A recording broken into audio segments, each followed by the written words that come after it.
കർത്തനവൻ വല്ലഭനാ വെളിപ്പെടുമേ. നല്ലവനാ കർത്തനവൻ വല്ലഭനാ വെളിപ്പെടുമേ. അത്ഭുതമേശുവിൻ നാമം ഈ ഭൂമിയിലെങ്ങും ഉയർത്തിടാം. അത്ഭുതം യേശുവിൻ നാമം ഈ ഭൂമിയിലെങ്ങും ഉയർത്തിടാം.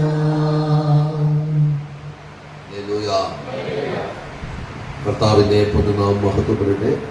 സകലരെയും ക്രിസ്തുയേശുവിന്റെ നാമത്തിൽ സന്തോഷത്തോടെ സ്വാഗതം ചെയ്യുന്നു. പാട്ടുകൾ പാടുവാനും ദൈവത്തെ ആരാധിപ്പാനും പ്രാർത്ഥിപ്പാനും ഒക്കെ ദൈവം കൃപ നൽകിയല്ലോ. ഇന്ന് പകൽ ഒരുമിച്ച് ധ്യാനിപ്പാൻ എബ്രായ ലേഖനം 2-ാം അധ്യായം അതിന്റെ 3-4 വാക്യങ്ങൾ വായിക്കാം. എബ്രായ ലേഖനം 2-ാം അധ്യായത്തിന്റെ 3-4 വാക്യങ്ങൾ. എങ്കിൽ കർത്താവ് താൻ പറഞ്ഞു തുടങ്ങിയതും ദൈവം അടയാളങ്ങളാലും അത്ഭുതങ്ങളാലും വിവിധ വീര്യപ്രവർത്തികളാലും തന്റെ ഇഷ്ടപ്രകാരം പരിശുദ്ധാത്മാവിനെ നൽകിക്കൊണ്ടും സാക്ഷി നിന്നതും കേട്ടവർ നമുക്ക് ഉറപ്പിച്ചു തന്നതുമായ ഇത്ര വലിയ രക്ഷ നാം ഗണ്യമാക്കാതെ പോയാൽ എങ്ങനെ തെറ്റി ഒഴിയും? ഇത്ര വലിയ രക്ഷ നാം ഗണ്യമാക്കാതെ പോയാൽ എങ്ങനെ തെറ്റി ഒഴിയും? നമ്മുടെ ഒരു നിമിഷം കൂടെ ശിരസ്സുകളെ നമിക്കാൻ നമുക്ക് ദൈവസന്നിധിയിൽ പ്രാർത്ഥിക്കാം. എല്ലാവർക്കും പ്രാർത്ഥിക്കാം. കർത്താവേ, ശിക്ഷയിൽ നിന്നും വിടുതൽ നൽകുന്ന രക്ഷിപ്പാൻ കഴിയുന്ന ഒരു ദൈവത്തെ കുറിച്ച് ചിന്തിപ്പാൻ ഇത്ര വലിയ രക്ഷ ഞങ്ങൾ അനുഭവിക്കുക. കർത്താവേ, അങ്ങ് സഹായിക്കും. ഞങ്ങൾ അതിനായി കാത്തിരിക്കുന്നു. ഇത് രക്ഷിക്കുന്ന ഒരു ദൈവമുണ്ടെന്ന് ഒരിക്കൽ കൂടെ ഞങ്ങൾ ഉറപ്പിക്കുവാൻ. രക്ഷിപ്പാൻ കഴിയാതെ വണ്ണം ദൈവത്തിന്റെ കരം കുറുകിപ്പോയിട്ടില്ലല്ലോ. കേൾപ്പാൻ കഴിയാതെ വണ്ണം ദൈവത്തിന്റെ ചെവി മന്ദമായി പോയിട്ടില്ലല്ലോ. ഇന്ന് പകൽ എന്നെ രക്ഷിക്കുന്ന ദൈവം, ഒരു വലിയ രക്ഷ, ഞാനായിരിക്കുന്ന അവസ്ഥയിൽ നിന്ന് വിടുവിക്കുന്ന രക്ഷിക്കുന്ന ദൈവം ഞങ്ങൾക്കുണ്ട്. കർത്താവേ, ഈ വലിയ മഹത്വത്തെ കുറിച്ച് ചിന്തിപ്പാൻ, ഇത്ര വലിയ രക്ഷയെ കുറിച്ച് ചിന്തിപ്പാൻ കർത്താവ് ഞങ്ങൾക്ക് കൃപ നൽകുന്നു. യേശുവിന്റെ നാമത്തിൽ തന്നെ. ഹല്ലേലൂയ. എബ്രായ ലേഖനം പറയുന്നു ഇത്ര വലിയ രക്ഷ. ആ രക്ഷയെ കുറിച്ച് പറയുന്ന നിർവചനം, ഇത് കർത്താവ് പറഞ്ഞു തുടങ്ങിയതാണ്. അത്ഭുതങ്ങളും അടയാളങ്ങളും വീര്യപ്രവൃത്തികളും കൊണ്ട് ഇതിനെ ഉറപ്പിച്ചതാണ്. ദൈവത്തിന്റെ ഇഷ്ടപ്രകാരം വെളിപ്പെടുന്നതാണ്. പരിശുദ്ധാത്മാവിന്റെ ശക്തി അയച്ച് അത് പൂർത്തീകരിക്കുന്നതാണ്. കേട്ടവരെല്ലാം അത് ഉറപ്പിച്ചതാണ്. നമുക്കും ഇന്ന് പകല് ഈ കർത്താവിന്റെ രക്ഷയെ ഉറപ്പിക്കാൻ കഴിയണം. എന്നെ രക്ഷിച്ച ഒരു ദൈവം, എന്നെ വീണ്ടെടുത്ത ഒരു ദൈവം, രക്ഷിപ്പാൻ കഴിയാതെ വണ്ണം ദൈവത്തിന്റെ കരം കുറുകിപ്പോയിട്ടില്ല എന്ന് വചനം പറയുമ്പോൾ, എന്ത് ഈ രക്ഷ എനിക്ക് അനുഭവിക്കാൻ കഴിയാത്തത്, ഈ വിടുതൽ എനിക്ക് അനുഭവിപ്പാൻ കഴിയാത്തത് എന്താണ്? എന്റെ കുടുംബത്തിനകത്ത് അത് അനുഭവിപ്പാൻ കഴിയാത്തത് എന്താണ്? ഇവിടെ ഇന്ന് പകൽക്കാലം ദൈവത്തിന്റെ വചനം വ്യക്തമായി പറയുന്നു, അതുകൊണ്ട് നാം വല്ലപ്പോഴും ഒഴുകിപ്പോകാതിരിക്കേണ്ടതിന് കേട്ടത് അധികം ശ്രദ്ധയോടെ കരുതിക്കൊള്ളണം. എന്തുകൊണ്ട് ഈ വലിയ രക്ഷ നാം ഗണ്യമാക്കാതെ പോകുന്നു? കേൾക്കുന്നത് അധികം ശ്രദ്ധയോടെ കരുതിക്കൊള്ളണം. കഴിഞ്ഞ വിശുദ്ധ ദിവസം നമ്മൾ പല തരത്തിലുള്ള നിലവിളികളെ കുറിച്ച് കേട്ടു. ഒരുപക്ഷെ ഇതുവരെ നമ്മൾ ചിന്തിച്ചിട്ടില്ലാത്ത നിലയിലുള്ള നിലവിളികളും വേദപുസ്തകത്തിൽ നിന്ന് നമ്മൾ ചിന്തിച്ചു. ഇതെല്ലാം ശ്രദ്ധ വെച്ച് കേൾക്കുന്നൊരു ദൈവമുണ്ട്. പലപ്പോഴും നമ്മുടെ അധരം തുറന്ന് പ്രാർത്ഥിപ്പാൻ കഴിയാത്ത സാഹചര്യങ്ങൾ വരും. ഒരു നെടുവീർപ്പ് മാത്രമേ നമുക്ക് ഇടാൻ കഴിയുന്നുള്ളൂ. ഹന്നയുടെ ഹൃദയത്തിന്റെ മിടിപ്പ് പോലും ഒപ്പിയെടുത്ത് അനുഗ്രഹിച്ചൊരു ദൈവം നമുക്കുണ്ട്. മനുഷ്യൻ പുറമേയുള്ളത് കാണുമ്പോൾ ഹൃദയത്തിലെ ചിന്തകളും വിചാരങ്ങളും അറിയുന്നവനാണ് നമ്മുടെ ദൈവം. നമ്മുടെ ഹൃദയത്തിന്റെ ചലനങ്ങളെ അറിയുന്നവനാണ് നമ്മുടെ ദൈവം. ദൈവവചനത്തെ കുറിച്ച് പറയുന്നത് ഹൃദയത്തിലെ ചിന്തകളെയും ഭാവങ്ങളെയും വിവേചിക്കുന്നതാണ് ദൈവത്തിന്റെ വചനം. ഈ വചനം ജഡം ധരിച്ചവനാണ് ക്രിസ്തു. ആ ക്രിസ്തുവിന് മറഞ്ഞിരിക്കുന്നതായിട്ടൊന്നുമില്ല. ഉലകത്തിൽ ആരെല്ലാം മറച്ചു വെച്ചാലും ദൈവസനി സകലതും നിർമ്മലതുമായിരിക്കുന്നത് തുറന്നിരിക്കുന്ന പുസ്തകം പോലെ. ഒരു ദൈവമൈതന്റെ ജീവിതത്തിൽ മറച്ചു വെക്കാനായിട്ടൊന്നുമില്ല. എന്തെങ്കിലും മറച്ചു വെക്കപ്പെടുന്നുവെങ്കിൽ അതിന് പിഴുത് പുറത്തു കളയണം. എന്തുകൊണ്ട് കർത്താവേ എന്റെ പ്രാർത്ഥനയ്ക്ക് മറുപടി ലഭിക്കുന്നില്ല? നമ്മുടെ ദൈവം വിശ്വസ്തയോട്, അത് നീതിയോടെ ന്യായപാലനം ചെയ്യുന്നവനാണ്. ഇവിടെ പറയുന്നത് നാം വല്ലപ്പോഴും എന്ത് ചെയ്യാൻ പാടില്ല, ഒഴുകിപ്പോകാൻ പാടില്ല.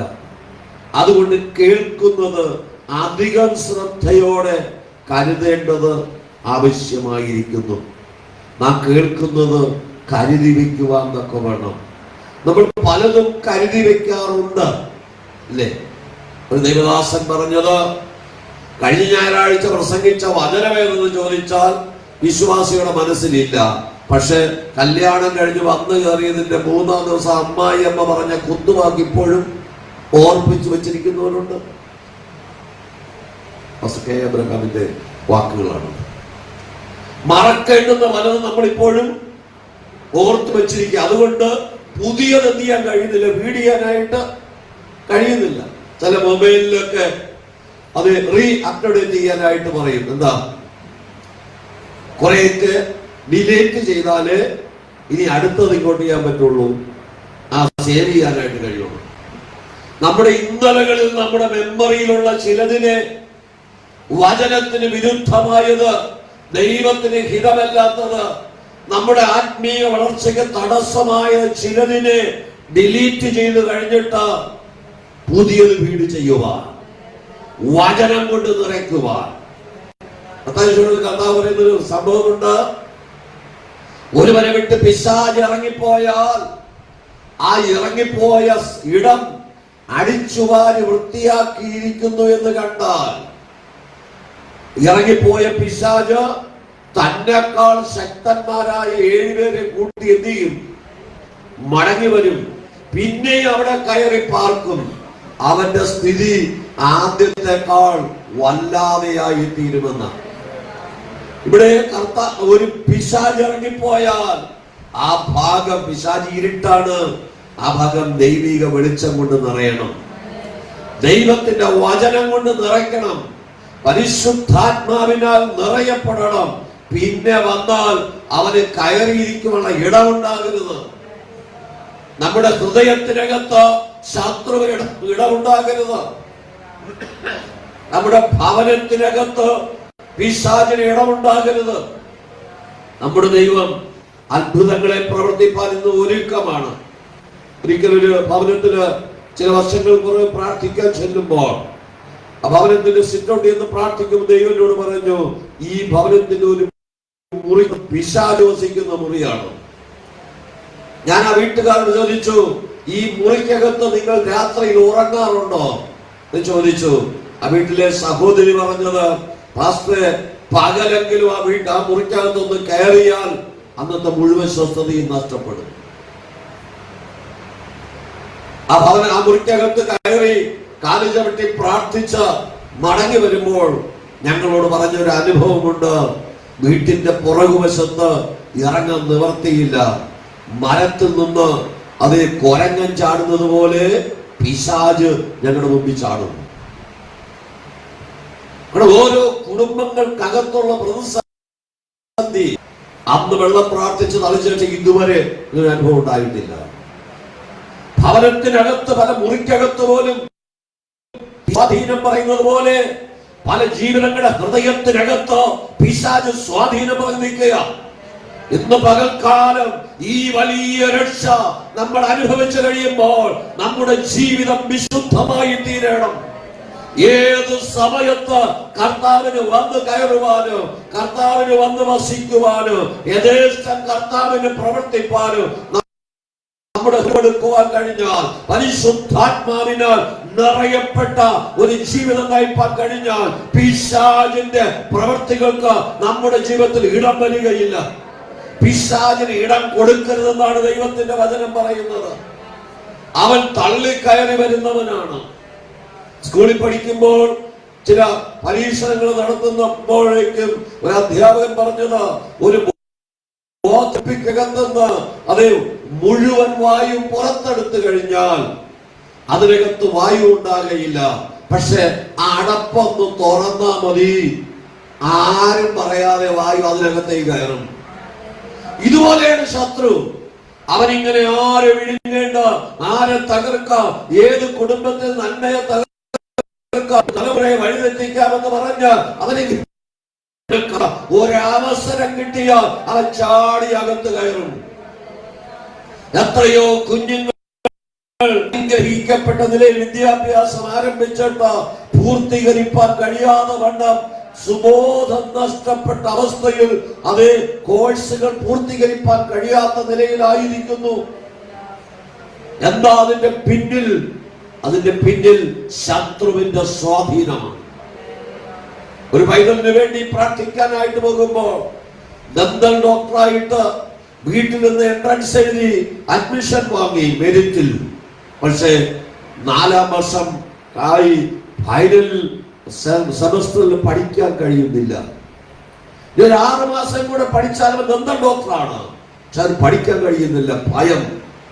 പിശാച് ഏതൊക്കെയോ നിലകളിൽ കുഞ്ഞുങ്ങളെ അതെ വരയ്ക്കുന്നു എന്ന് നമ്മൾ ചിന്തിച്ചിട്ടുണ്ടോ? നമ്മുടെ കുഞ്ഞുങ്ങൾ ഒരു കാലത്ത് ഒരു സമയം നന്നായി പഠിച്ചുകൊണ്ടിരുന്നു. ഈ സമയത്ത് അവർ പഠിക്കുന്നില്ല, പഠിക്കുവാൻ ശ്രദ്ധ കേന്ദ്രീകരിക്കാൻ കഴിയുന്നില്ല, അവിടെ ബുദ്ധിയെ വേറെ വഴിയിലേക്ക് തിരിച്ചുവിടുന്നു. ഇതിന്റെ എല്ലാം പിന്നെ ഒരു പൈശാചിക സ്വാധീനമാണ്. കഴിഞ്ഞ ചില വർഷങ്ങൾക്ക് മുമ്പ് നടക്കാട് കൺവെൻഷൻ പ്രസംഗിക്കുമ്പോൾ പറഞ്ഞു, വലിയ 15-20 നില ടവറിന്റെ മുകളിൽ ചില ലക്ഷങ്ങൾ മുടക്കി ചില സ്വാധീന ശക്തികളെ വെച്ചിട്ടുണ്ട്. അതാണ് ഈ മൊബൈൽ ടവറുകളിലൂടെയൊക്കെ വ്യക്തികളെ സ്വാധീനിക്കുന്നത്. വാട്സപ്പ് ഒന്ന് ചുമ്മാ തുറന്നാൽ അതിന് പുറത്തിറങ്ങാൻ കഴിയാതെ, ഫേസ്ബുക്ക് ഒന്ന് തുറന്ന് നോക്കിയാൽ അകത്തുനിന്ന് അവിടെ നിന്ന് പുറത്തിറങ്ങാൻ കഴിയാതെ, ഏതൊരു കളിക്ക് കയറാൻ കഴിഞ്ഞാൽ അതിന് പുറത്തിറങ്ങാൻ കഴിയാതെ, പ്രായഭേദമന്യേ പിശാച് അതിനകത്ത് കുടുക്കി അവിടെ സ്വസ്ഥത നഷ്ടപ്പെടുന്നു. പ്രാർത്ഥിപ്പാൻ കഴിയാതെ വേണം, ദൈവത്തിന്റെ വചനം വായിക്കുവാൻ സമയം കണ്ടെത്തുവാൻ കഴിയാതെ വേണം, ഈ ലോകത്തിന്റെ ആഡംബരങ്ങളിൽ മുഴുകി അത് പിശാച് പല ഹൃദയങ്ങളെ സ്വാധീനിക്കുമ്പോൾ കർത്താവിന്റെ വചനം പറയുന്നു, ഇത്ര വലിയ രക്ഷ ഗണ്യമാക്കാതെ പോയാൽ എങ്ങനെ തെറ്റി ഒഴിയും? ഒരു ദിവസം ക്രിസ്തുവിന്റെ ന്യായാസനത്തിന് മുമ്പിൽ നിൽക്കേണ്ടുന്ന ദിവസം ഈ രക്ഷയെ ഗണ്യമാക്കാതെ പോയാൽ, രക്ഷിപ്പാൻ കഴിയുന്ന ഒരു ദൈവം നമുക്കുള്ളപ്പോൾ, വിളിച്ചാൽ വിളി കേൾക്കുന്ന ഒരു കർത്താവ് നമുക്കുള്ളപ്പോൾ, ആ കർത്താവിനോട് പറയാൻ കഴിയാതെ, കർത്താവിനോട് നമ്മുടെ ആവശ്യങ്ങളെ പറയാൻ കഴിയാതെ നമ്മൾ അകന്നു നിൽക്കുക. ഇടയ്ക്ക് ഏതൊരു ഭവനത്തിലെ സഹോദരി എന്നോട് പറഞ്ഞു, ഒരു വിഷയം വീട്ടിൽ വന്നു, എന്താ എന്നെ ഒന്ന് വിളിച്ചു പറയാത്തത് ചോദിച്ചപ്പോ പറയുകയല്ലേ, എന്റെ ഭർത്താവ് പറഞ്ഞു, ഞായറാഴ്ച ആരാധനയ്ക്ക് പോകാത്തത് കൊണ്ട് പറയണ്ട, സഭായോഗം മുടക്കിയത് കൊണ്ട്. അപ്പൊ സഭായോഗം മനഃപൂർവ്വം മുടക്കിയത് കൊണ്ടല്ലേ? സാഹചര്യങ്ങൾ കൊണ്ട് മുടക്കപ്പെട്ടാൽ നമ്മൾ കുറ്റബോധം ഉണ്ടാവോ? രാവിലെ വീട്ടിൽ നിന്ന് ഇറങ്ങി വഴിയിൽ വെച്ചൊരു വാഹനം കേടായി, അല്ലെങ്കിൽ വീട്ടിൽ കുഞ്ഞുങ്ങൾക്ക് പനിയാണ്, വരാൻ കഴിഞ്ഞില്ലെങ്കിൽ അതൊക്കെ ദൈവത്തിന് അറിയാം. നമ്മൾ മനഃപൂർവ്വമായി ചെയ്യുന്ന കാര്യങ്ങളാണ് നമ്മോട് കുറ്റബോധം കുറ്റബോധമായിട്ട് പരിണമിക്കുന്നത് ദൈവത്തോട് അടുക്കുവാൻ കഴിയാതെ, സഭയുടെ അധ്യക്ഷനോട് വിളിച്ചു പറയാൻ കഴിയാത്ത ഒരു കുറ്റബോധം അകത്തുണ്ടെങ്കിൽ ഇങ്ങനെ ദൈവത്തോട് പ്രാർത്ഥിക്കും. ഇന്ന് പകൽ നമ്മൾ മടങ്ങി വരണം. രക്ഷിപ്പാൻ കഴിയുന്ന ഒരു ദൈവം നമുക്കുണ്ട്. ആ കർത്താവിനോട് ചോദിച്ചാൽ തരാമെന്ന് പറഞ്ഞ വാഗ്ദത്തം ചെയ്തവൻ വിശ്വസ്തനാണ്. കർത്താവ് പറഞ്ഞു തുടങ്ങിയതാണ് രക്ഷയും. എബ്രായലേഖനം 1-ാം അധ്യായം 2-ാമത് വാക്യം. പിതാക്കന്മാരോട് അരുളി ചെയ്തിട്ട് അന്ത്യകാലത്ത് പുത്രൻ മുഖാന്തരം നമ്മോട് അരുളി ചെയ്തിരിക്കുന്നു. യേശു കർത്താവ് മുഖാന്തരം പിതാക്കന്മാരോട് ആദ്യകാലത്തിൽ അരുളി ചെയ്തത് ക്രിസ്തു മുഖാന്തരം ഈ നാളുകൾ നമ്മോട് സംസാരിച്ചു കൊണ്ടിരിക്കുകയാണ്. യേശു കർത്താവിന്റെ 1-ാമത്തെ പ്രസംഗം ദൈവരാജ്യമായിരുന്നു. ദൈവരാജ്യത്തെ കുറിച്ചുള്ള വെളിപ്പാടാണ് ഒരു ദൈവമായി തന്നെ ആവശ്യമായിരിക്കുന്നത്. അതിന് തടസ്സം സൃഷ്ടിക്കുന്ന കഴിഞ്ഞ ആഴ്ച നമ്മൾ കേട്ടതുപോലെ നിലവിളികൾ അതിന് തടസ്സമായി തീരും. നമ്മെ ദൈവരാജ്യത്തിൽ എത്തിക്കുവാൻ ഈ ലോകത്തിൽ ഒരു സഭയിലും മെമ്പർഷിപ്പ് ഇല്ലെങ്കിലും സ്വർഗത്തിൽ നമ്മുടെ പേരെഴുതപ്പെട്ടിട്ടുണ്ടോ എന്നാണ് നമ്മൾ നോക്കേണ്ടത്. അതാണ് നമ്മൾ ചിന്തിച്ച് തിരിച്ചറിയേണ്ടുന്നത്. മർക്കോസ് സുവിശേഷം 16-ാം അധ്യായം അതിന്റെ 20-ാമത് വാക്യം വായിക്കുമ്പോൾ, മർക്കോസ് സുവിശേഷം 16-ാം അധ്യായം 20-ാമത് വാക്യം. ദൈവത്തിന്റെ വലത്തുഭാഗത്തിരുന്നു അവർ പുറപ്പെട്ട് എല്ലായിടത്തും പ്രസംഗിച്ചു. കർത്താവ് അവരോടുകൂടെ പ്രവർത്തിച്ചു. കർത്താവ് അവരോട് കൂടെ പ്രവർത്തിച്ചു. അവരാൽ നടന്ന അടയാളങ്ങളാൽ വചനത്തെ ഉറപ്പിച്ചും പോന്നു. ഇവിടെ കർത്താവ് കൂടെ ഇല്ലാത്തിടത്തോളം ദൈവവചനത്തെ ഉറപ്പിക്കാൻ കഴിയില്ല. നടക്കുന്ന അത്ഭുതങ്ങളും അടയാളങ്ങളും ഒക്കെ ദൈവവചനത്തെ ഉറപ്പിക്കേണ്ടുന്നതാണ്. പലരും വിചാരിക്കുന്നത് പണ്ട് കാലത്തൊക്കെ വലിയ വിടുതലൊക്കെ നടന്നല്ലോ, ഇന്ന് ദൈവസഭയ്ക്കകത്ത് വിടുതൽ നടക്കുന്നില്ലല്ലോ, ഇനി ഈ പിശാചിനെ നമ്മൾ വിളിച്ചു കയറ്റാൻ നോക്കുകയാണോ? ഉള്ളതൊക്കെ ഇറങ്ങിപ്പോയി, ഇന്ന് നമ്മൾ സ്വതന്ത്രരാണ്. ഇന്നും പിശാച് കയറി വന്നാൽ നിശ്ചയമായി ഇറങ്ങിപ്പോകും. അതിന് 2 വർഷമില്ല. ഈ കഴിഞ്ഞ നാളുകളിലൊക്കെ ഒരുപാട് പ്രതിസന്ധികൾ സൃഷ്ടിച്ച പലതിനെയും പുറത്താക്കാൻ ദൈവം കൃപ ചെയ്തു. ഇന്നും വിടുതലിന് തടസ്സമൊന്നുമില്ല. പക്ഷെ അത്ഭുതങ്ങളും അടയാളങ്ങളും വീര്യപ്രവൃത്തികളും നടത്തുവാൻ കഴിയാതെ നമ്മുടെ മനസ്സ് മരവിച്ചുപോയി. എന്നെ രക്ഷിക്കാൻ കഴിയുന്ന ഒരു കർത്താവുണ്ടെന്ന് നമുക്ക് വിശ്വസിപ്പാൻ കഴിയാതെ പോയി. അതാണ് പറയുന്നത്, കേൾക്കുന്ന അധികം ശ്രദ്ധയോടെ കരുതിക്കൊള്ളണം. കർത്താവ് കൂടെ ഇരുന്നു. അടയാളങ്ങളാൽ, അത്ഭുതങ്ങളാൽ, വീര്യപ്രവൃത്തികളാൽ കേൾക്കുന്ന വചനത്തെ ഉറപ്പിച്ചു. എന്നാലും പകല് മുഴുവനും ഞാനൊരു അഭിഷിക്തനോടൊപ്പം ഉണ്ടായിരുന്നു. അദ്ദേഹം പറഞ്ഞൊരു കാര്യം, എന്നും പിശാച് വിട്ടുപോകണമെന്നൊന്നുമില്ല. നമ്മളൊരു വീട്ടിൽ കയറി ചെന്നാൽ അവിടെ പിശാചുണ്ടെങ്കിൽ നമ്മൾ പറയാതെ അത് പോകും. പണ്ട് കാലത്താണ് ഒരു പിശാച് വെളിപ്പെട്ടാൽ ദിവസങ്ങൾ അതിനുവേണ്ടി സമയം ചെലവഴിക്കേണ്ടത്. എന്നെയും നിങ്ങളെ ദൈവം അഭിഷേകം ചെയ്തിരിക്കുന്നത് നമ്മൾ ഇവിടെ നിന്ന് അങ്ങോട്ട് വരുന്നുവെന്ന് പറഞ്ഞാൽ മതി, അവർ ദേശം വിട്ട് പോയി കഴിയും. എത്രയോ അനുഭവങ്ങളുണ്ട്. ഇന്ന് പകൽക്കാലം വിശ്വാസത്തിൽ ഒരു പടി കൂടെ ഉറയ്ക്കുവാൻ കഴിയണം. നമ്മുടെ ജീവിതത്തിൽ ഇന്നലകൾ ചെയ്ത അത്ഭുതങ്ങളെ ഓർത്ത് ആ ദൈവത്തിന് നന്ദി പറയുവാൻ കഴിഞ്ഞാൽ, ഹല്ലേലൂയ, നമ്മുടെ ദൈവം അത്ഭുതങ്ങളുടെ ദൈവമാണ്. ദൈവത്തിന് പ്രവർത്തിപ്പാൻ കഴിയാത്തതായിട്ടൊന്നുമില്ല. കഴിഞ്ഞ ആ മാസം ഒരു ഭവനത്തിൽ കടന്നുപോയി. ഞാൻ അവിടുത്തെ യൗവനക്കാരോട് പറഞ്ഞു, നിങ്ങളോട് ട്രാൻസ്ഫറിന് വേണ്ടി ഒരു പേപ്പർ എഴുതി കൊടുക്കണം. അപ്പൊ എന്നോട് പറഞ്ഞു, ഒരു 3 വർഷം കഴിയാതെ കൊടുക്കാനായിട്ട് കഴിയില്ല. ഞാൻ മനോഹര സഹോദരന്റെ അനുഭവം പറഞ്ഞു. തൃശ്ശൂർ വെള്ളയാണി കാർഷിക കോളേജിൽ തനിക്ക് ഗവൺമെന്റ് അപ്പോയിന്റ്മെന്റ് നൽകി. 1-ാമത്തെ മാസം ആരാധന കഴിഞ്ഞ് 2-ാമത്തെ എല്ലാ 1-ാം ബുധനാഴ്ച വീട്ടിലൊരു പ്രാർത്ഥനയുണ്ട്. 2-ാമത്തെ മാസം ആരാധന കഴിഞ്ഞപ്പോൾ പറഞ്ഞു, അടുത്ത മാസം 1-ാം തീയതിയാണ് ബുധനാഴ്ച, ഞാൻ കാണൂല, പക്ഷെ ആരാധന മുടക്കരുതെന്ന് പറഞ്ഞു. ഞാൻ നിങ്ങളൊരു അപേക്ഷ ആപ്ലിക്കേഷൻ എഴുതി കൊടുക്ക. ദൈവത്തിന് കഴിയാത്തതായിട്ട് ഒന്നുമില്ല. ഞാൻ പറയട്ടെ, അന്ന് അടിസ്ഥാന ശമ്പളം മാത്രമേ ആദ്യത്തെ 2 വർഷം കൊടുക്കാറുള്ളായിരുന്നു ഗവൺമെന്റ് ജീവനക്കാർ. താൻ ആപ്ലിക്കേഷൻ എഴുതി അവിടെ കൊടുത്തു. 3-ാമത്തെ മാസത്തെ ശമ്പളം വാങ്ങിയത് തിരുവനന്തപുരം കാർഷിക കോളേജിൽ നിന്നാണ്. ജോലിക്ക് കയറി 3-ാമത്തെ മാസം തിരുവനന്തപുരത്തേക്ക് ട്രാൻസ്ഫർ നൽകുവാൻ എന്റെ ദൈവം വിശ്വസ്തനാണ്. ആ ദൈവത്തിന്റെ കരം ഇന്നും കുറുകി പോയിട്ടില്ല. എന്നെ കേൾക്കുന്ന ദൈവമൈതലേ, നീ വിശ്വസിച്ചുകൊണ്ട് പ്രാർത്ഥിച്ചാൽ ദൈവം പ്രവർത്തിപ്പാൻ സർവശക്തനാണ്. ദൈവത്തിന്റെ പ്രവൃത്തി ഇന്നും കുറഞ്ഞു പോയിട്ടില്ല. അന്ന് വിടുവിച്ച ദൈവം ഇന്നെവിടെ? ആ വിശ്വാസം എവിടെ പോയി? വിശ്വസിച്ചാൽ ഈ ദൈവത്തിന്റെ മഹത്വം കാണും. അന്നത്തെ പ്രാർത്ഥന തീഷ്ണത നഷ്ടപ്പെട്ടു പോകരുത്.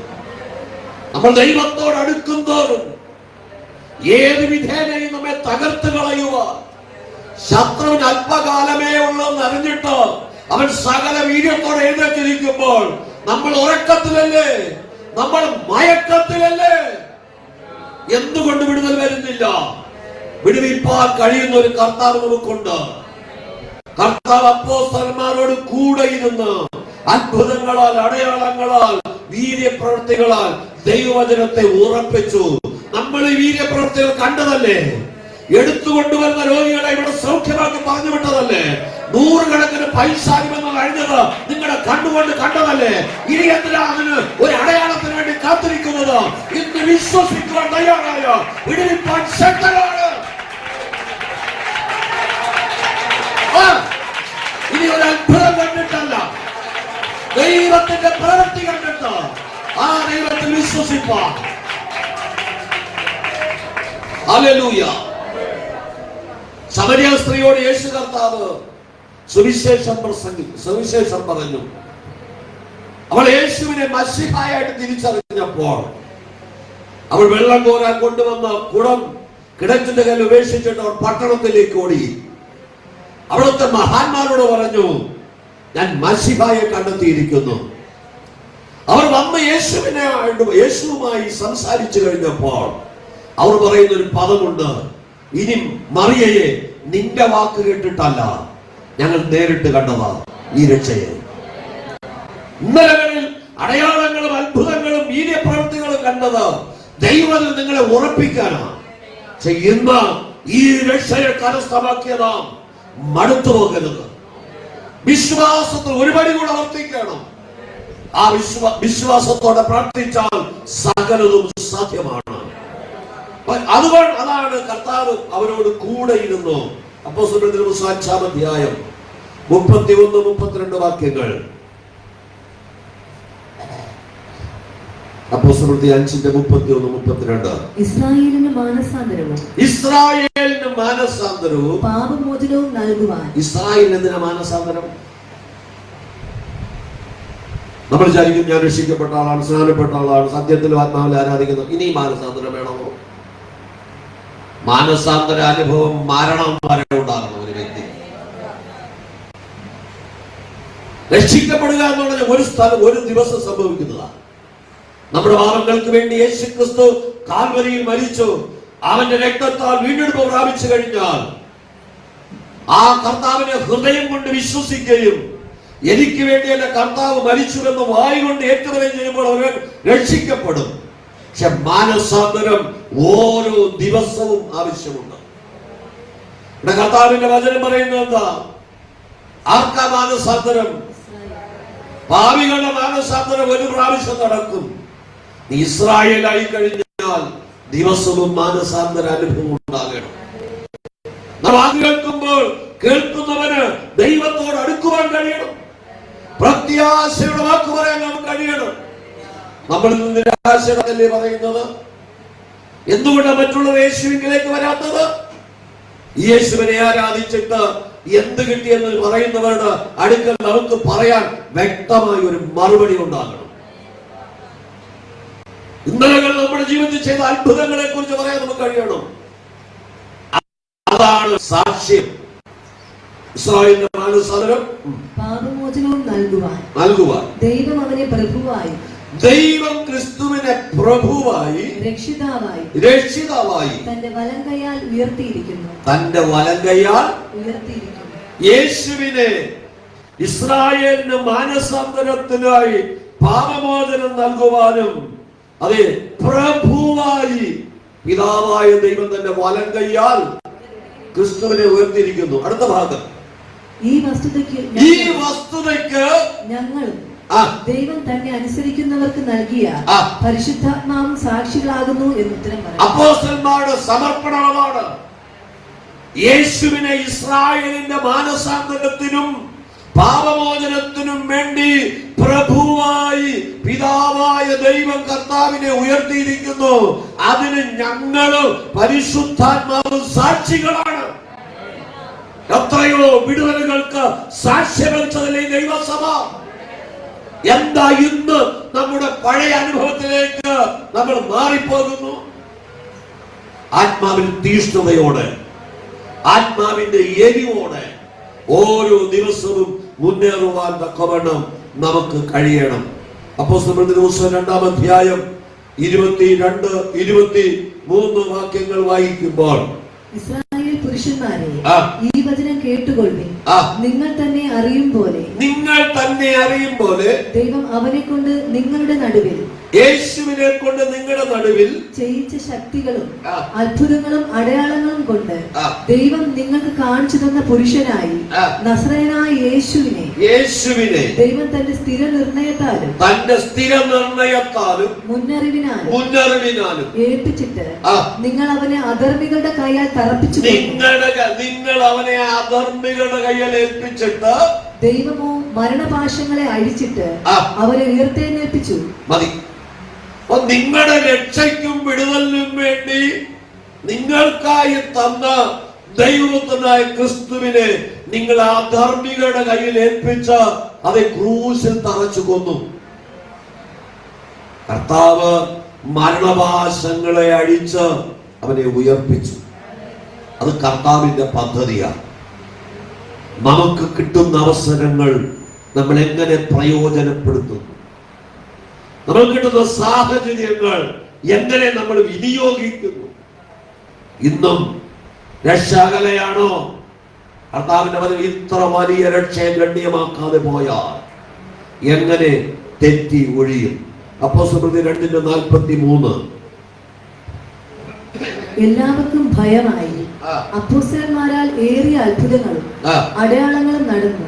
അപ്പോസ്തലന്മാരാൽ ഏറിയ അത്ഭുതങ്ങളും അടയാളങ്ങളും നടന്നപ്പോൾ എല്ലാവർക്കും ഭയമായി. ഇനിയും നമ്മുടെ കുടുംബത്തിൽ ദൈവത്തെ ഭയപ്പെടാൻ അത്ഭുതം വേണമെന്നാണ് പറയുന്നത്. ജന്മനാ മുടന്തനായവനെ എഴുന്നേൽപ്പിച്ചു. കുളക്കടവിൽ കിടന്ന 38 വർഷമായി കിടന്നവനെ എഴുന്നേൽപ്പിച്ചു. അപ്പോസ്തലന്മാരെ ദൈവം അഭിഷേകം ചെയ്ത അഭിഷേകത്തിന്റെ വിലയെന്തെന്ന് തിരിച്ചറിയുവാൻ അത് പത്രോസിന്റെ അടുക്കൽ കള്ളം പറഞ്ഞു വന്ന അനന്യാസും സബീറയും പത്രോസിന്റെ കാൽക്കൽ വീണു മരിച്ചു. ഇതെല്ലാം കേട്ട് ദേശത്ത് ഭയമുണ്ടായി. നമ്മുടെ കുടുംബത്തിനകത്ത് അനർത്ഥം സംഭവിക്കാതിരിക്കണമോ? ഈ ദൈവത്തെ ഭയപ്പെടണം. ഈ വലിയ രക്ഷ എന്തെന്ന് നമ്മൾ തിരിച്ചറിയണം. ഇനിയും മാനസാന്തരത്തിന് വേണ്ടി പ്രസംഗിക്കേണ്ട കാര്യമില്ല. നാം രക്ഷിക്കപ്പെട്ട് കഴിഞ്ഞാൽ മാനസാന്തരത്തിന് യോഗ്യമായ ഫലം കായ്ക്കണം. യോഹന്നാൻ സ്നാപകൻ അതാണ് പ്രസംഗിച്ചത്. ഇപ്പോൾ തന്നെ വൃക്ഷങ്ങളുടെ ചുവട്ടിന് കോടാലി വെച്ചിരിക്കുന്നു. മാനസാന്തരത്തിന് യോഗ്യമായ ഫലം കായ്ച്ചില്ല എങ്കിൽ എന്റെ കർത്താവ് വെട്ടിക്കളയും. കർത്താവ് നമ്മെ വെട്ടിക്കളയാതിരിക്കുന്നത് ദൈവത്തിന്റെ ദയയാണ്, ദൈവത്തിന്റെ കരുണയാണ്. കർത്താവിന്റെ കൃപ തീർന്നു പോയിട്ടില്ല. ഇത്ര വലിയ രക്ഷ കർത്താവ് പറഞ്ഞു തുടങ്ങിയത്, കർത്താവ് കൂടെ ഇരുന്ന് അത്ഭുതങ്ങളും അടയാളങ്ങളിലൂടെ പ്രവർത്തിച്ചത്, ഇത് മനുഷ്യന്റെ ഇഷ്ടപ്രകാരമല്ല. എഫേസ്യ ലേഖനം 1-ാം അധ്യായം അതിന്റെ 5-ാമത് വാക്യം. എഫേസ്യ ലേഖനം 1-ാം അധ്യായത്തിന്റെ 5-ാം വാക്യം. ലോകസ്ഥാപനത്തിന് മുമ്പേ നമ്മെ അവനിൽ തിരഞ്ഞെടുക്കുകയും ലോക സ്ഥാപനത്തിന് മുമ്പേ നമ്മെ ക്രിസ്തുവിൽ തിരഞ്ഞെടുക്കുകയും തിരുഹിതത്തിന്റെ പ്രസാദപ്രകാരം യേശുക്രിസ്തു മുഖാന്തരം നമ്മെ ദത്തെടുക്കേണ്ടതിനെ, നമ്മെ തിരഞ്ഞെടുത്തത് ക്രിസ്തു മുഖാന്തരം നമ്മെ ദത്തെടുക്കേണ്ടതിന് അവൻ പ്രിയനായവനിൽ നമുക്ക് സൗജന്യമായി നൽകിയ തന്റെ കൃപാമഹത്വത്തിന്റെ പുകഴ്ചയ്ക്കായി സ്നേഹത്തിൽ നമ്മെ മുൻനിയമിക്കുകയും ചെയ്തുവല്ലോ. നമ്മെ കർത്താവ് നിയമിച്ചിരിക്കുക. കർത്താവിന്റെ കൃപ കൊണ്ട് നമ്മെ വീണ്ടെടുത്തിരിക്കുക. ഇന്ന് പകൽ ആ ദൈവ കൃപ നമ്മൾ നഷ്ടമാക്കി തീർക്കരുത്. 1 കൊരിന്ത്യർ ലേഖനം 12-ാം അധ്യായം അതിന്റെ 4-ാമത് വാക്യം വായിക്കുമ്പോൾ, എന്നാൽ കൃപാവരങ്ങളിൽ വ്യത്യാസമുണ്ട്, ആത്മാവ് ഒന്നത്രേ, ശുശ്രൂഷകളിൽ വ്യത്യാസമുണ്ട്, കർത്താവ് ഒരുവൻ, വീര്യപ്രവൃത്തികളിൽ വ്യത്യാസമുണ്ട്, എങ്കിലും എല്ലാവരിലും എല്ലാം പ്രവർത്തിക്കുന്ന ദൈവം ഒരുവൻ തന്നെ. കർത്താവ് ഒരുവൻ, ആത്മാവ് ഒന്ന്, വീര്യപ്രവൃത്തികൾ പലതാണെങ്കിലും സകലത്തിന്റെയും നാഥൻ ക്രിസ്തുവാണ്. ഇന്ന് പകരം എനിക്കൊരു വീര്യപ്രവൃത്തി എന്റെ ജീവിതത്തിൽ ഇല്ലല്ലോ എന്ന് പറഞ്ഞാലും ഭാരപ്പെടേണ്ട. നിങ്ങൾ പ്രാർത്ഥിച്ചാൽ നിങ്ങളുടെ ഭവനത്തിനകത്ത് വിടുതൽ നടക്കും. നിങ്ങൾ പ്രാർത്ഥിച്ചാൽ മറ്റുള്ളവർക്ക് വിടുതൽ നടക്കും. കർത്താവ് എനിക്കൊരു വിടുതൽ വന്നിട്ട് ഞാൻ പ്രാർത്ഥിക്കാമെന്ന് വെച്ചായിരുന്നാൽ ജീവിതകാലത്ത് ഒരിക്കലും അത് കഴിയുകയില്ല. നമ്മുടെ ജീവിതത്തിൽ ശോധനകളും പ്രയാസങ്ങളും ഇരിക്കുമ്പോൾ തന്നെ ഈ കഷ്ടതയിലൂടെ ശോധനകളെ കടത്തി വിടുന്നത് തന്നെ ഇതുപോലെ ഇരിക്കുന്നവർക്ക് വേണ്ടി പ്രാർത്ഥിക്കാൻ വേണ്ടിയാണ്. അപ്പൊ ആ ഒരു അനുഭവം നമ്മുടെ ജീവിതത്തിൽ ഉണ്ടാകുകയാണ്. എന്റെ എല്ലാ പ്രശ്നവും മാറിയിട്ട് മറ്റുള്ളവർക്ക് വേണ്ടി പ്രാർത്ഥിക്കാമെന്ന് പറഞ്ഞാൽ പ്രയാസങ്ങളും പ്രതിസന്ധികളും ഒക്കെ എല്ലാവർക്കും ഉണ്ട്. പക്ഷെ ദൈവം നമ്മെ ബലപ്പെടുത്തുവാൻ, ഞാൻ പലപ്പോഴും പറയാറുണ്ട്, കർത്താവിന്റെ നാമത്തിൽ ഞാൻ ഈ കാര്യം ചെയ്തു, അതിന്റെ ഉത്തരവാദി കർത്താവാണ്. എനിക്കാരും അതിന് പങ്കും ഇല്ല. കർത്താവിന്റെ നാമത്തിൽ നമ്മളൊരു പ്രവൃത്തി ചെയ്താൽ അതിന്റെ സകല മഹത്വവും കർത്താവിന് കൊടുക്കാൻ കഴിഞ്ഞാൽ ചിലപ്പോൾ നമ്മൾ അതിന്റെ വേദന അനുഭവിക്കേണ്ടി വരും. എന്തിനാ? ഇനിയും അനേകരെ കർത്താവിലേക്ക് നേടുക.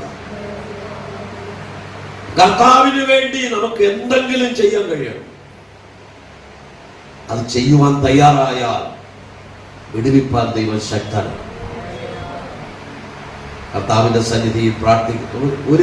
ഒരു ദൈവത്തെ ഇതുവരെ കേട്ടിട്ടില്ലാത്ത, യേശുവിനെ കുറിച്ച് അറിഞ്ഞിടാത്ത ഒരു മനുഷ്യന് വേണ്ടി ശക്തമായി പ്രാർത്ഥിക്കാം. പക്ഷെ രക്ഷിക്കപ്പെട്ട ശേഷം പിന്മാറിപ്പോയതുകൊണ്ട് പ്രാർത്ഥിക്കുന്നത് സൂക്ഷിച്ചു വേണം. അങ്ങനെയുള്ളവർക്ക് വേണ്ടി പ്രാർത്ഥന നമ്മൾ സൂക്ഷിക്കണം. മറ്റുള്ളവർക്ക് വേണ്ടി നമ്മൾ അല്പം വില കൊടുക്കേണ്ടി വന്നാലും അതിന് പ്രതിഫലമുണ്ട്. ദൈവത്തെ അറിയാത്തവർക്ക് വേണ്ടി, ഞാൻ യേശുവിനെ അറിയാതിരിക്കുമ്പോൾ യേശു എനിക്ക് വേണ്ടി മരിച്ചതല്ലേ, കർത്താവിന്റെ സ്നേഹം എന്റെ മേൽ പകർന്നതല്ലേ, തന്റെ ജീവൻ എനിക്ക് വേണ്ടി മറുവിലയായി കൊടുത്തത്, അതുകൊണ്ട് ഞാനൊരു ജീവനോട് ഇരിക്കുന്നത്.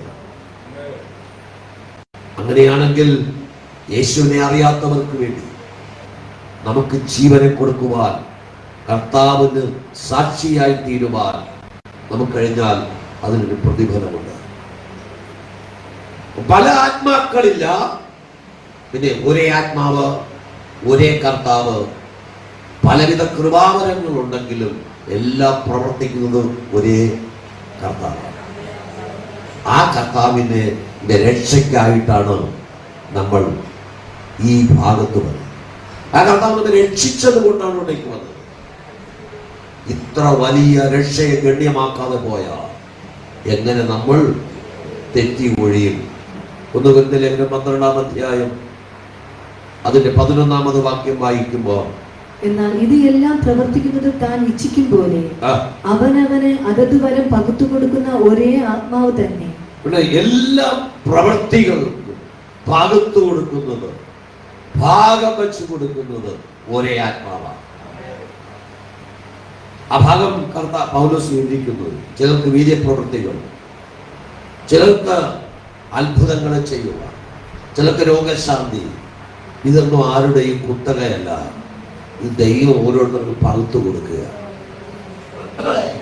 അത് വിശ്വസ്തയോടെ കൈകാര്യം ചെയ്യുമ്പോൾ ദൈവത്തിന്റെ മഹത്വം വെളിപ്പെടും. പരിശുദ്ധാത്മാവിനെ പ്രാപിച്ച ഒരു ദൈവ പൈതലിന് 12 കൃപാവരങ്ങളെയും പ്രവർത്തിപ്പിക്കുവാനുള്ള അധികാരം ആ അഭിഷേകത്തിനകത്തുണ്ട്. നമ്മുടെ മുമ്പിൽ ഒരു വിഷയം വെളിപ്പെടുമ്പോൾ നിങ്ങൾ ധൈര്യമായി സ്റ്റെപ്പ് വെച്ചാൽ ആ കൃപാവരം വെളിപ്പെടും. അത് പ്രത്യേക ആർക്കും അടങ്കലൊന്നും കൊടുത്തിട്ടില്ല, അല്ലെ? നമ്മളൊക്കെ പറയാറുണ്ട്, പിശാചിനെ ഭയങ്കര അധികാരമായി ഉപയോഗിച്ച ദൈവദാസൻ, അല്ലെങ്കിൽ രോഗശാന്തിക്ക് വേണ്ടി.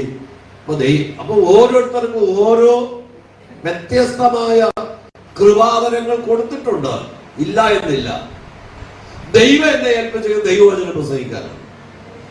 വചനം പ്രസംഗിക്കുമ്പോൾ പിശാച് വിട്ടുപോകും, രോഗികളും സൗഖ്യം പ്രാപിക്കും, കർത്താവ് ചെയ്യണതൊക്കെ ചെയ്യുള്ളൂ, അല്ലേ? ഇവിടെ പലപ്പോഴും പിശാചുള്ള വീട്ടിൽ അധികം ദൈവവചനം പ്രസംഗിക്കുമ്പോഴാണ്. ദൈവം തന്നിരിക്കുന്നത് ആ ഒരു ശുശ്രൂഷയാണ്. അതുകൊണ്ട് പലർക്കും അതുകൊണ്ട് ഉൾക്കൊള്ളാനും ബുദ്ധിമുട്ടുണ്ട്.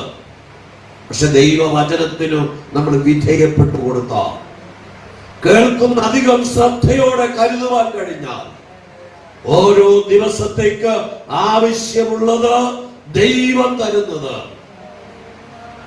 നമ്മൾ പറക്കിയെടുക്കുവാൻ തയ്യാറായ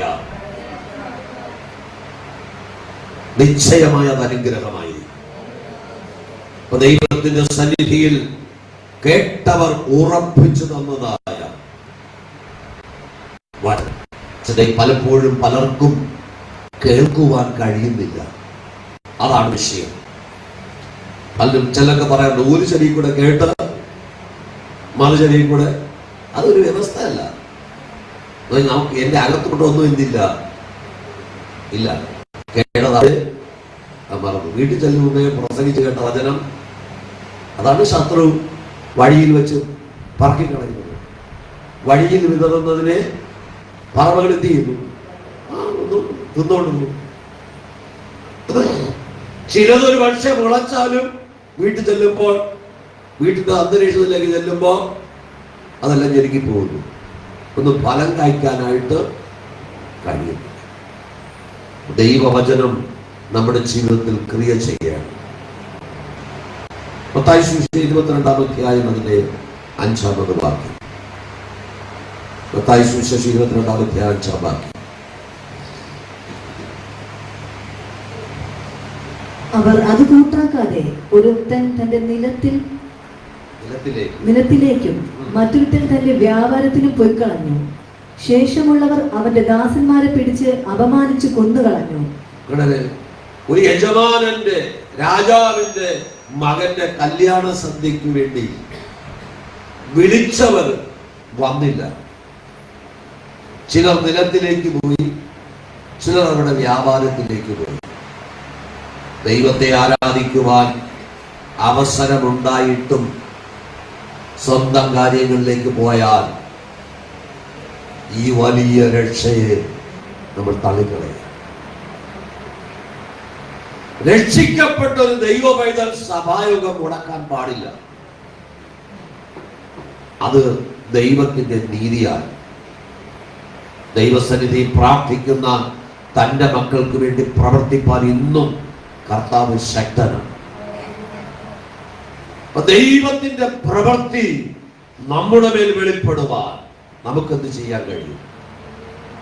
ആ സംഭവം കർത്താവ് പറഞ്ഞിട്ട് അവസാനിപ്പിക്കുന്നത്, വിളിച്ചവർ വരാത്തത് കൊണ്ട്, യോഗ്യരായവർ ക്ഷണിക്കപ്പെട്ടവർ വരാത്തത് കൊണ്ട്, വഴിയിൽ കണ്ടവരെയും കേട്ടവരെയും ദുഷ്ടന്മാരെയും ഒക്കെ വിളിച്ച് കല്യാണശാല നിർമ്മിച്ചു. നമ്മളൊക്കെ ആ പട്ടികയിലുള്ളവരായിരുന്നു. ഇനി നമ്മൾ ദുഷ്ടന്മാരുടെ കൂട്ടത്തിൽ പോകരുത്, ഇനി പാപികളുടെ കൂട്ടത്തിൽ പോകരുത്. ഒരിക്കൽ ആ ദൈവ ശബ്ദം കേട്ടോ നമ്മൾ കല്യാണശാലയ്ക്കകത്ത് വന്നതാണ്. നമ്മുടെ വസ്ത്രം സൂക്ഷിക്കുവാണ് നമ്മുടെ ഉത്തരവാദിത്വം. മാനസാന്തരത്തിന് യോഗ്യമായ ഫലം കായ്ക്കും. എബ്രായ ലേഖനം 12-ാം അധ്യായം 25-ാമത് വാക്യം വായിക്കുമ്പോൾ, എബ്രായലേഖനം 12-25 വാക്യം, അരുളി ചെയ്യുന്നവരെ നിരസിക്കാതിരിപ്പാൻ നോക്കുവിൻ. ഭൂമിയിൽ അരുളി ചെയ്തവരെ നിരസിച്ചവർ തെറ്റി ഒഴിയാതിരോ എങ്കിൽ സ്വർഗത്തിൽ നിന്ന് അരുളി ചെയ്യുന്നവരെ നാം മാറിയാൽ എത്ര അധികം. ഭൂമിയിൽ വെച്ച് അരുളി ചെയ്യുന്നവരെ തെറ്റി ഒഴിഞ്ഞാൽ ശിക്ഷ ഉണ്ടെങ്കിൽ, അധികാരികൾ പറയുന്നത് നമ്മൾ ധിക്കരിച്ചാൽ ശിക്ഷയുണ്ട്. മാതാപിതാക്കൾ പറയുന്നത് ധിക്കരിച്ചാൽ കുഞ്ഞുങ്ങൾ ശിക്ഷിക്കും. ഭൂമിയിൽ പറയുന്നത് ധിക്കരിച്ചാൽ ശിക്ഷയുണ്ടെങ്കിൽ, സ്വർഗത്തിലെ അപ്പൻ പറയുന്നത് ധിക്കരിച്ചാൽ ശിക്ഷ ഇല്ലാതിരിക്കുന്നു. ഇത്ര വലിയ രക്ഷയെ ഗണ്യമാക്കാതെ പോയാൽ എങ്ങനെ തെറ്റിയോ?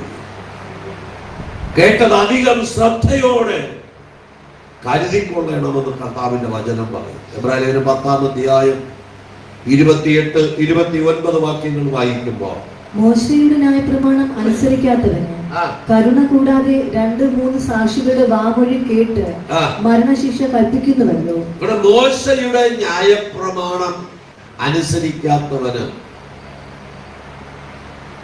കരുണ കൂടാതെ 2-3 പേരുടെ വായ്മൊഴി കേട്ടിട്ട് അവന് മരണശിക്ഷ കൽപ്പിക്കുന്നു എങ്കിൽ, മരണശിക്ഷ കൽപ്പിക്കുന്നുവല്ലോ, ദൈവപുത്രനെ ചവിട്ടിക്കളകയും തന്നെ വിശുദ്ധീകരിച്ച നിയമരക്തത്തെ മലിനമെന്നെണ്ണുകയും കൃപയുടെ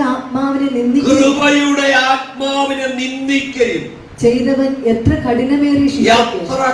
കഠിനമേറിയ ശിക്ഷ അനുഭവിക്കേണ്ടി വരും. ഇന്ന് പകൽ നാം ശിക്ഷാവിധിയിലാകി പോകാതിരിക്കുവാൻ ഈ കർത്താവിനെ മുറുകെ പിടിക്കും.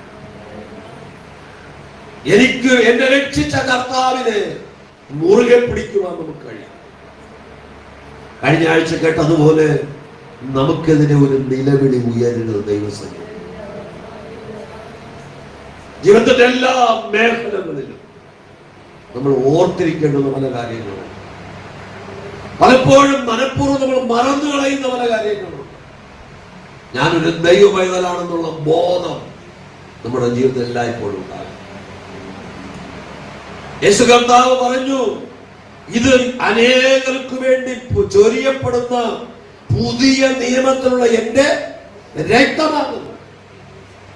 ആ കർത്താവിന്റെ മേശയിൽ നമ്മൾ പങ്കാളിത്തം വഹിക്കുമ്പോൾ ആ യേശുവിന്റെ രക്തം നമ്മളോട് കർത്താവ് ചെയ്ത പുതിയ ഉടമ്പടിയുടെ രക്തമാണ്.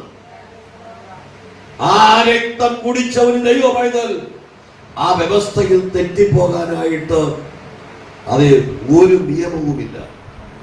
മോശയുടെ ന്യായപ്രമാണം മോശയിലൂടെ ദൈവം നൽകിയ ന്യായപ്രമാണം തെറ്റിച്ചാൽ 2 പേരുടെ സാക്ഷി മൊഴികളുണ്ട്, അവനെ കൊല്ലാൻ പഴയ നിയമത്തിൽ കൽപ്പനയുണ്ടെങ്കിൽ, പുതിയ നിയമത്തിൽ പുതു നിയമത്തിന്റെ മധ്യസ്ഥനായ ഹാബേലിന്റെ രക്തത്തെക്കാൾ ഗുണകരമായി സംസാരിക്കുന്ന നിർമ്മലനായ ക്രിസ്തുവിന്റെ രക്തത്തിന്റെ പുതു നിയമത്തിന്റെ രക്തത്തിന്റെ ഓഹരിക്കാരായ നമ്മെ കർത്താവിന്റെ വചനം പറയുന്നു, ദൈവപുത്രനെ ചവിട്ടിക്കളയുകയും നിയമരക്തത്തെ മലിനമാക്കുകയും ആത്മാവിനെ നിന്ദിക്കുകയും ചെയ്യുവാൻ, പരിശുദ്ധാത്മാവിന്റെ പ്രവൃത്തിയെ നിന്ദിക്കരുത്. പരിശുദ്ധാത്മാവ് തന്നെ പ്രവൃത്തി ചെയ്താൽ, ഒരിക്കൽ ഒരു സഹോദരിയുടെ അസ്ഥി പൊടിയുന്ന രോഗം, ആശിസിലെ ഡോക്ടർമാർ 3 മാസം കഴിയില്ല എന്ന് പറഞ്ഞു വിട്ടിരിക്കുകയാണ്. അവർ ഇന്ത്യയിൽ ചെയ്യാവുന്ന എല്ലാ ചികിത്സകളും ചെയ്തു, വിദേശത്ത് മരുന്ന് വരുത്തി വരെ ചികിത്സിച്ചു. ആ സഹോദരിക്ക് വേണ്ടി പ്രാർത്ഥിക്കാനായിട്ട് പോകുമ്പോൾ പരിശുദ്ധാത്മാവ് പറഞ്ഞു, പരിശുദ്ധാത്മാവിനെ നിന്ദിച്ച ചില അനുഭവങ്ങൾ ഈ കുടുംബത്തിലുണ്ട്. ആ സഹോദരിയല്ല, ആ സഹോദരിയുടെ ഭർത്താവോ മക്കളോ ആരോ ആയിരിക്കാം, പരിശുദ്ധാത്മാവിനെ നിന്ദിച്ചത് ഏറ്റുപറഞ്ഞ് രക്ഷിക്കപ്പെട്ട് സ്നാനപ്പെട്ട് ആത്മാവിനെ പ്രാപിക്കാൻ തീരുമാനമെടുത്താൽ ഈ വിഷയത്തിന് വിടുതലുണ്ട്. അല്ല എങ്കിൽ ഞങ്ങൾക്ക് ഇതിനകത്ത് ഓഹരിയില്ല എന്ന് പറഞ്ഞു. ആ കുടുംബനാഥന് പെട്ടെന്ന് ദേഷ്യം വന്നു.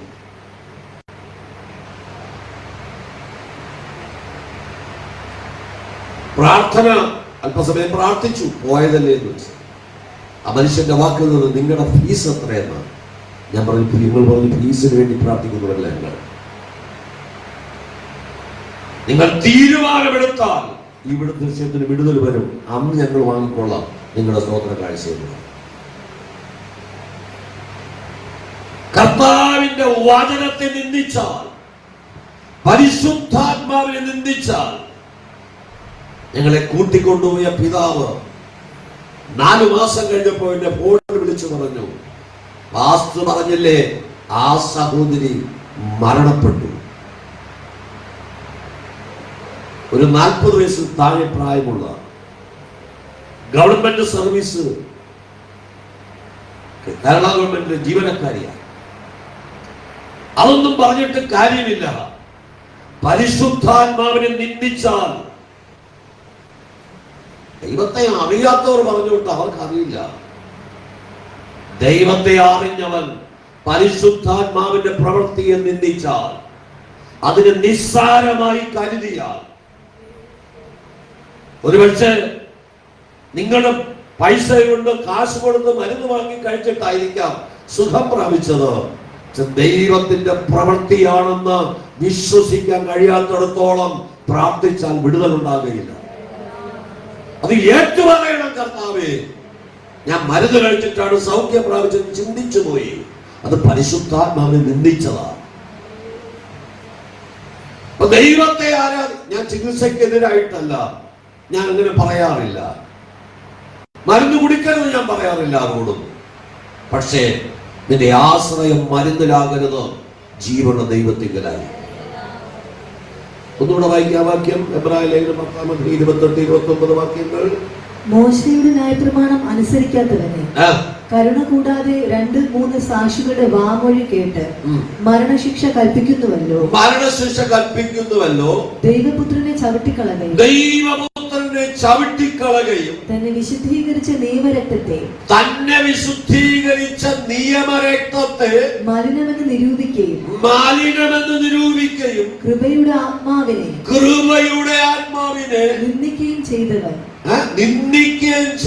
എത്ര കഠിനമേറിയ ശിക്ഷയ്ക്ക് പാത്രമാകും എന്ന് വിചാരിപ്പിക്കും. ഇത്ര കഠിനമേറിയ ശിക്ഷയ്ക്ക് പാത്രമാകുമെന്ന് വിചാരിക്കും. ആ തിരിച്ചറിവുണ്ടാകും. പരിശുദ്ധാത്മാവിന്റെ പ്രവൃത്തി ആരിലൂടെ ചെയ്താലും അതിന്റെ ഉത്തരവാദി ദൈവമാണ്.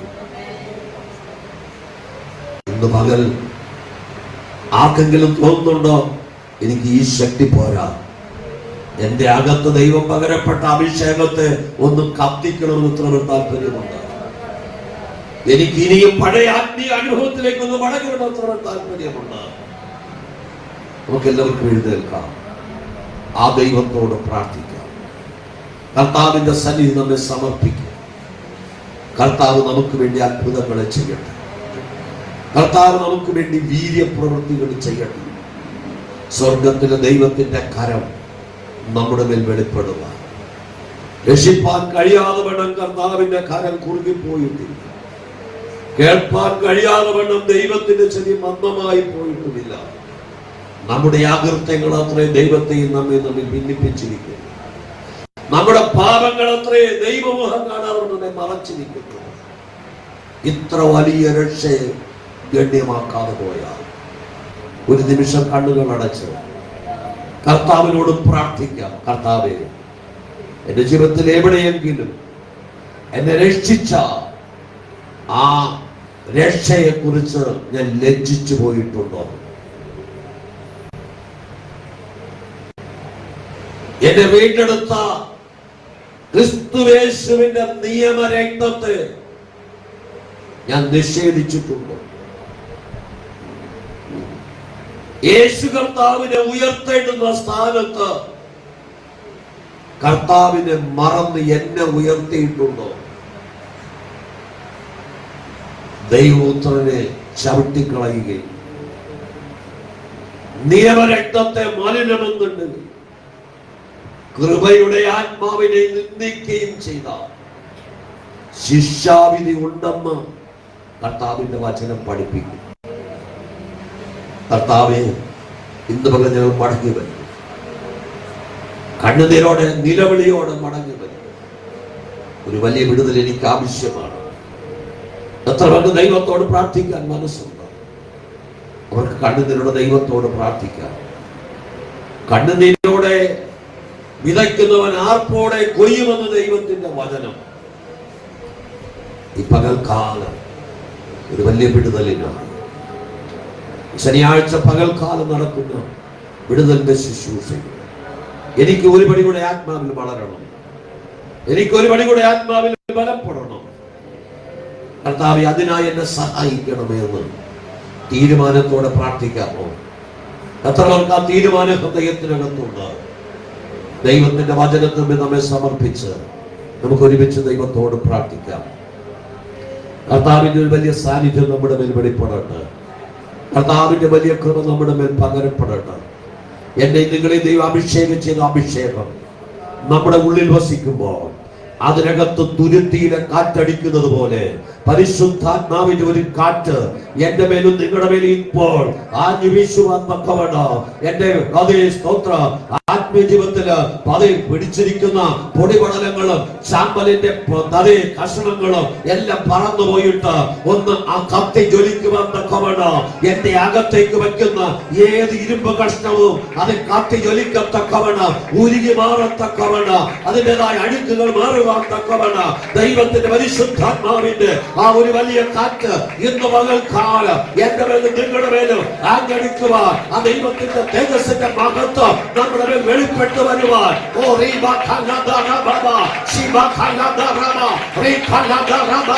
ആത്മാവിന്റെ അടുത്ത തലത്തിലേക്ക് കരം പിടിച്ച് നടത്തുവാൻ എന്റെ കർത്താവ് സർവശക്തനായി ഒരു മഹാവീരനെ പോലെ നമ്മുടെ നടുവിലുണ്ടോ? അഗ്നി ജ്വാലക്കത്ത് കണ്ണുള്ളവനായി വെള്ളോട്ട് സദൃശ്യമായ കാലുകളോട് കൂടിയവർ നമ്മുടെ നടുവിൽ ഉലാവുകയാ.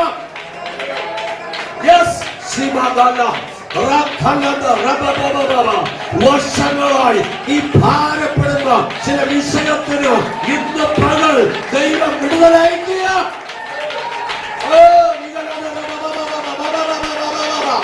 എവിടെയെങ്കിലും കർത്താവ് നിന്ദിച്ചിട്ടുണ്ടോ? പരിശുദ്ധാത്മ നിന്ദിച്ചിട്ടുണ്ടോ? കൃപയുടെ ആത്മാവ് നിന്ദിച്ചിട്ടുണ്ടോ? ഓ ഹല്ലേലൂയ! നിയമരക്തത്തെ ചവിട്ടിക്കളഞ്ഞോ? യേശുവിന്റെ രക്തമാണ് എന്നെ വീണ്ടെടുത്തതെന്ന് പറയുവാൻ കിട്ടിയ അവസരം ഈ നഷ്ടപ്പെടുത്തിയോ? എന്ത് പറ കർത്താവിനോട്? യേശുവേ! ഉറച്ച നിലവിളിയോടെ ആരൊക്കെ ദൈവത്തിലേക്ക് വരുവാൻ ആഗ്രഹിക്കുന്നു ദൈവത്തിന്റെ സന്നിധിയിൽ ഏൽപ്പിച്ചു കൊടുക്കാം. കർത്താവേ, പ്രശംസിക്കുവാനോ പുകഴുവാനോ ഒന്നുമില്ല. നിൽക്കുന്നു എന്ന് പറയാൻ കഴിയുന്നില്ല. അങ്ങ് നിർത്തിയതാണ്. അങ്ങ് നിർത്താതെ ഞങ്ങൾക്ക് നിൽപ്പാൻ കഴിയില്ല. എവിടെയൊക്കെയോ ഞങ്ങളുടെ കാലുകൾ വഴുതിപ്പോയി. അപ്പാ, ഞങ്ങൾ മടങ്ങി വരുന്നു. അവിടുത്തെ രക്തത്താൽ അടിയങ്ങളെ കഴുകി വെടിപ്പാൻ, ആ രക്തത്തെ ഉയർത്തുവാൻ, ആ ക്രിസ്തുവിനെ ഉയർത്തുവാൻ, എനിക്ക് വേണ്ടി രക്തം ചിന്തിയ എന്റെ പാപത്തിന്റെ പരിഹാരത്തിന് വേണ്ടി എന്റെ പാപങ്ങളെ ചുമന്നുകൊണ്ട് ആ കർത്താവ് ക്രൂശിലേക്ക് കയറി അവിടുത്തെ അടിപ്പിണറുകളാൽ എനിക്ക് സൗഖ്യം നേടിത്തരുവാൻ ആ നിയമരക്തത്തെ ചവിട്ടിക്കളഞ്ഞ ഏതെങ്കിലും അനുഭവം എന്റെ ജീവിതത്തിൽ വന്നുപോയെങ്കിൽ എന്നോട് ക്ഷമിക്കണമേ. അങ്ങയുടെ മകനാക്കി, അങ്ങയുടെ മകളാക്കി എന്നെ മാറ്റണമേ. ദൈവസന്നിധിയിൽ ഒരു നിമിഷം ഏൽപ്പിച്ചു കൊടുക്കാം. പാപത്തെ സ്നേഹിപ്പാൻ ഞാൻ ഇനി പോകുന്നു. ഹൃദയത്തിന്റെ ആഴങ്ങളിൽ നിന്നും നമുക്കൊന്ന് ധ്യാനത്തോടെ ഒന്ന് രണ്ട് ചരണങ്ങൾ ചേർന്ന് പാടാമോ? പാപത്തെ സ്നേഹിപ്പാ ഞാനിനി പോകുമോ? പാപത്തെ സ്നേഹിപ്പാ ഞാനിനി പോകുമോ?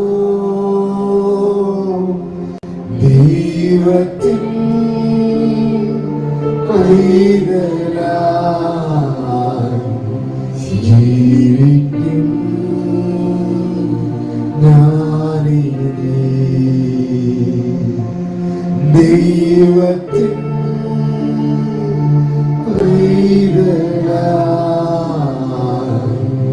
ജീവിക്കും ഞാനിനി.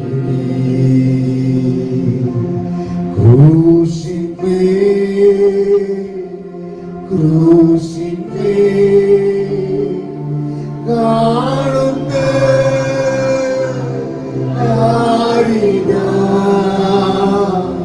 ക്രൂശിന്മേൽ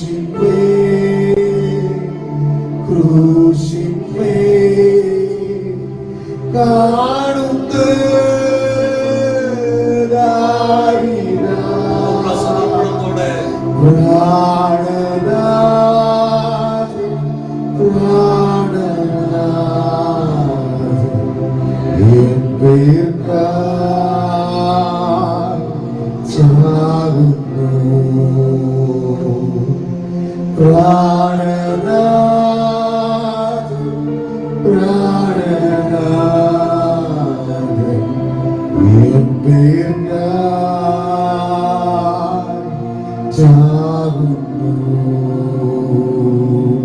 പരിശുദ്ധനായ ദൈവമേ, സ്വർഗ്ഗസ്ഥ പിതാവേ, എന്റെ പാപങ്ങൾക്ക് പരിഹാരമാണ്. കണ്ടാൽ ആളല്ല എന്ന് തോന്നുമാറ് തകർക്കപ്പെട്ട ആ കർത്താവിലേക്ക് ഞങ്ങൾ പോകണം. ഇന്ന് പകൽ ഈ വലിയ രക്ഷയെ ഗണ്യമാക്കാതെ പോയാൽ എങ്ങനെ തെറ്റി ഒഴിയും? വല്ലപ്പോഴും ഒഴുകിപ്പോകാതിരിക്കേണ്ടത് കേട്ടത് അധികം ശ്രദ്ധയോടെ കരുതിക്കൊള്ളുക. എന്നെ രക്ഷിച്ച ക്രിസ്തുവിനെ മറന്നുകളയും. കർത്താവിന്റെ മഹത്വത്തെ ഉയർത്തുവാൻ കിട്ടിയ അവസരങ്ങൾ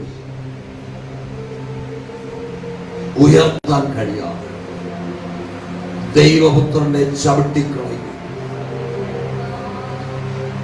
കൃപയുടെ ആത്മാവിനെ നിന്ദിക്കും.